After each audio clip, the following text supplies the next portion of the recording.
Welcome back from Pax Europiana. This time a goodbye from Hungary. This is this beautiful Keleti station where the refugee crisis was taking place in August 2015.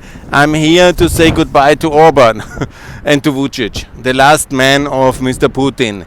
Now Putin has broken again the post-war peace order by annexing the eastern Donbass, and he has only two friends left in Europe. Yeah? That's Orban and that's Vucic, and on the 3rd of April they both have to go. That's why I came here to this beautiful country, Budapest. I will show you in the goodbye. Still this beautiful place with beautiful people, amazing people, Europeans in the core, and they have deserved a better government. Everybody here agrees. I think if he doesn't manipulate the election, he will certainly be gone. No support from Putin anymore, because this time we will watch very, very closely what is happening, what kind of KGB manipulation in the Hungarian election will happen, and it's time to end the system of complete media control, complete state industrial control, control of the financial sector and the public employment and the public procurement to manipulate the elections, to basically vote or buy. This is the Vucic and Orban system, and it has to end. And we Europeans have to make care that we come here to Budapest and call every Hungarian to know that we don't support Mr. Putin and we don't support Mr. Orban and Mr. Vucic, and that they are living off our money and we have to stop funding them.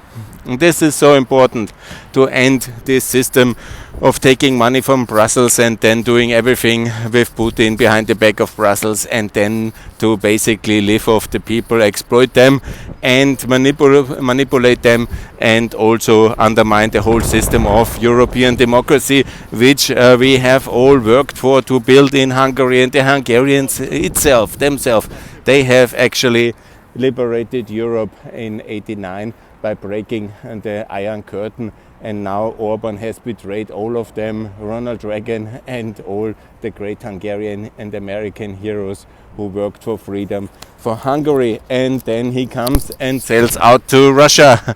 It's outrageous, and the same for Vucic. That's why I published the article, The Last Man of Putin, Vucic and Orban, and they have to go now.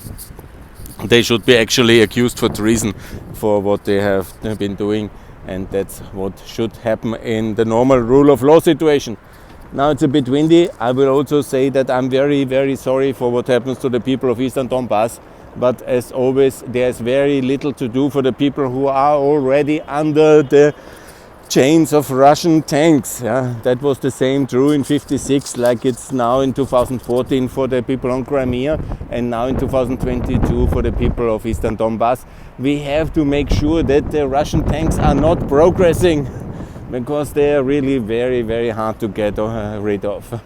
Almost impossible. We were very lucky in '55 and in '91 when the Soviet Union broke, and as Mr. Putin yesterday has explained, there is no right for existence of Ukraine. Then it's obvious that he will come back again and he will strike and bite another piece of Ukraine off if we allow him.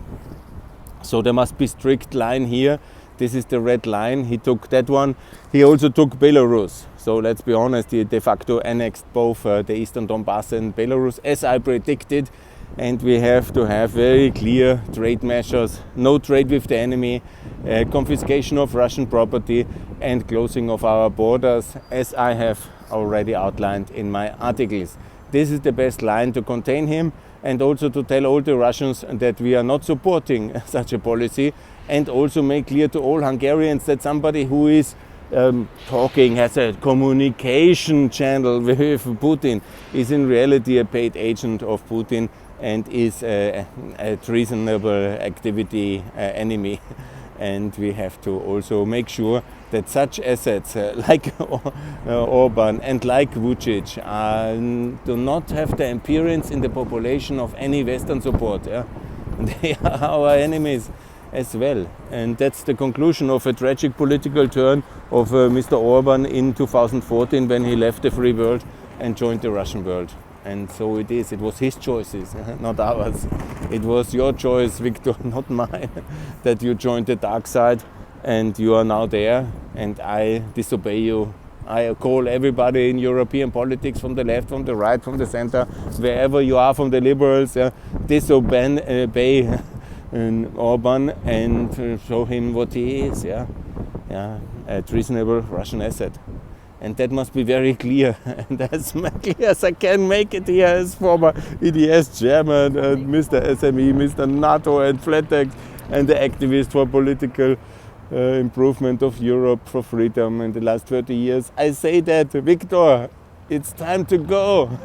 You must go. And you have really done enough harm for the Hungarians. And the only good thing you ever did, the Flatex. Hopefully we survive with Macky Sall. No, I'm really very deeply disappointed. And with Vucic as well. But time will come to tell it to Mr. Vucic as well. Now I can just publish this article, I do this video blog, and I can call all the European politicians to say no to Orban.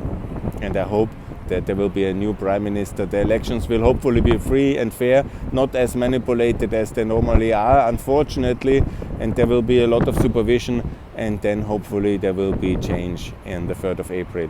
That's what I pray and I hope and I work for. Yes, and again, on this another tragic day, 21st of February 2022, we live in infamy for the tragic deeds of Putin, and sadly I think there will be more to come. I call again Mrs. van der Leyen, fly to Mariupol to save Mariupol from the next level of Russian aggression to come.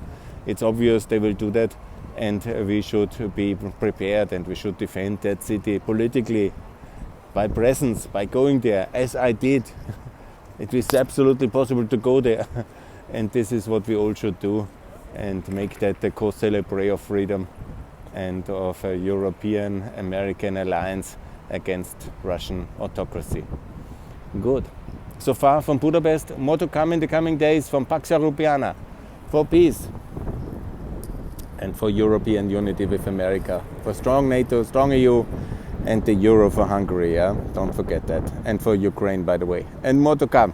I will not repeat everything I said already. I have now made 9 videos here, and they all, I think, are substantive content for a European Hungary to come. Bye.